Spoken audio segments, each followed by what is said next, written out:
இழுக்க வராளே என் காளியம்மா சிரிச்சுக்கிட்டு அடி வராளே ஆத்தா சிலுக்க காளியம்மா சிலுக்க ஆத்தா சில்லுக்க சில்லுக்க சில்லுக்க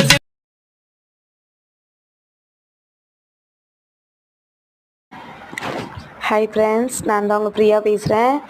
இன்றைக்கி தாண்டவேஸ்வரருக்கும் அங்காள பரமேஸ்வரிக்கும் திருக்கல்யாணம் நடைபெற்றது. அந்த வீடியோ உங்களுக்கு லைவாக போட்டிருக்கேன். எல்லோரும் பாருங்கள். பார்த்து அம்மாவுடைய ஆசீர்வாதமும் அப்பாவுடைய ஆசீர்வாதமும் பெற்று செல்லுங்கள். உங்களுக்காக நானும் அங்காளம்மாவை வேண்டிக்கிறேன். தாண்டேஸ்வரருடைய திருக்கல்யாணமும் அங்காள பரமேஸ்வரி திருக்கல்யாணமும் பார்த்து மகிழ்ச்சி அடையுங்கள். Thank you friends.